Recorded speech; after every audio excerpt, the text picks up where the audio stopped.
Hey guys, welcome to Dr. G Medical Examiner. As a first step, Dr. G reads through the investigator's report. A 42-year-old female who wasn't feeling very well yesterday recently had her teeth all pulled out. According to the decedent's sister, several days ago, Vivian Kaplan traveled 5 hours by bus to an out-of-state clinic to have her teeth extracted. She's having a lot of problems with her teeth, a lot of problems with her gums, and they say she needs to have her teeth pulled. A few days later, Vivian is released from the clinic. She makes the long trip back to her home in Florida and is greeted at the bus terminal by her sister.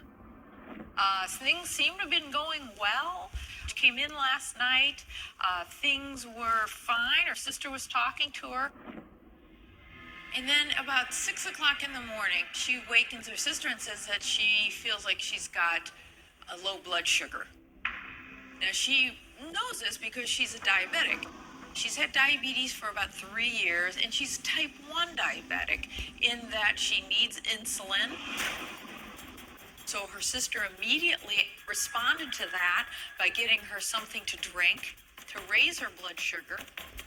And then after that, she checked her blood sugar, and it was actually very high. According to the blood meter, Vivian's glucose level registers 500 milligrams per deciliter, more than 5 times what it should be. She immediately asks her sister, Teresa, to administer a dose of insulin in the hope that it will bring her glucose levels back down. But that's when something goes terribly wrong. About an hour after the injection, Vivian loses consciousness. Pericardial sac was unusual in that there were fibrous adhesions between the lining of the sac and the top of her heart. And those are like little scar tissues between the two. That indicates that she had a pericarditis or an inflammation of that heart sac. By the way, Dr. G Medical Examiner uses actors, so the autopsies are not real. Next, Dr. G turns to examine Vivian's abdominal organs, looking for any signs of disease or infection there. But once again, she comes up empty-handed. She's got some kidney changes. She's got a fatty liver. But overall, nothing. Dr. G has no choice at this stage but to pen the case until microscopic slides results are completed. After several long days, these final pieces begin to trickle in. First, microscopic slides confirm the effects of lupus in several internal organs, including Vivian's brain and heart.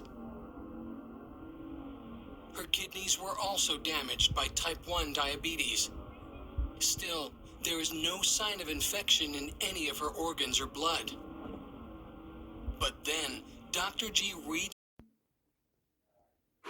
And that was, she was in diabetic ketoacidosis.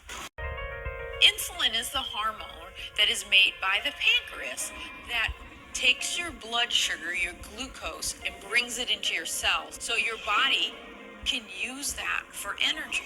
What happens is, without the insulin, the glucose levels just keep getting higher and higher in the blood, but your cells are starving.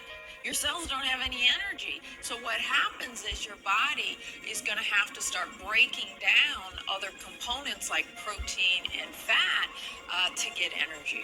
And the byproduct of breaking down that fat and protein are fatty acids and eventually this production of acetone, which is a very acidic substance, which if it gets high enough, can start denaturing proteins, causing body functions not to work correctly, and you can go into a coma. In the midst of a Florida heat wave, 42-year-old Vivian Kaplan travels out of state to undergo radical dental surgery. But Vivian is a type 1 diabetic, so she must take daily insulin injections to keep her blood glucose levels in check. According to her sister, Vivian carried her insulin kit in her bag on the trip. She does well with her extractions, getting all her teeth pulled in about 5 days. She takes the trip back. She's not having any problem when she gets home. She goes to bed. But lo and behold, early that next morning, though, she wakes up. She's not feeling well. She thinks her blood sugar is low. But Vivian is wrong. She isn't feeling well because, as Dr. G discovered, she just suffered a minor stroke, triggered by her lupus. One of the most common reasons for somebody to go into diabetic ketoacidosis would be major stressful events to your body, like maybe a stroke, a heart attack. All of those things are known to precipitate going into diabetic ketoacidosis. In this case, the stress of the minor stroke may have been the cause of a sudden and catastrophic spike in Vivian's glucose level. But Vivian misinterprets her symptoms as low blood sugar and drinks a fruit juice, which only adds insult to injury, further elevating her blood sugar. Lo and behold, when she tests her blood sugar after that, it's really high, like over 500. And at that point, she knew she needed to get some insulin. The insulin injection should help to normalize Vivian's glucose level, but it doesn't. The insulin that they gave her was the same insulin she had taken on that ride up to Georgia to get her teeth pulled, and it wasn't refrigerated. Insulin, if it's exposed to heat, it'll lose its effectiveness. Because her body can no longer utilize glucose for fuel, it begins to break down fat and protein for energy.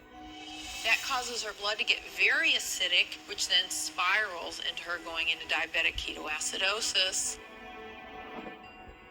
Her sister comes back in to check on her and realizes she has passed out. She calls 911. Dr. G calls Vivian's sister to explain her findings and to reassure her that she was not at fault. The sister did the best she could. She feels bad about that insulin, but nobody thought about that. 3 things before I end the video. 1, I put up a drawing of the condition, and if I can't find the drawing of the condition, I find a drawing of a similar condition but has the same name of it. And if I can't find that, I'll just put up a random picture. So no, my cats don't have those condition names. 2, I am mostly quiet, but sometimes I will be more talkative. It's just my personality. It's not like anything's wrong. And 3, I wanted to record this one to replace the other video, but I will be recording and posting a video every Wednesday. Thank you for watching. See you next time.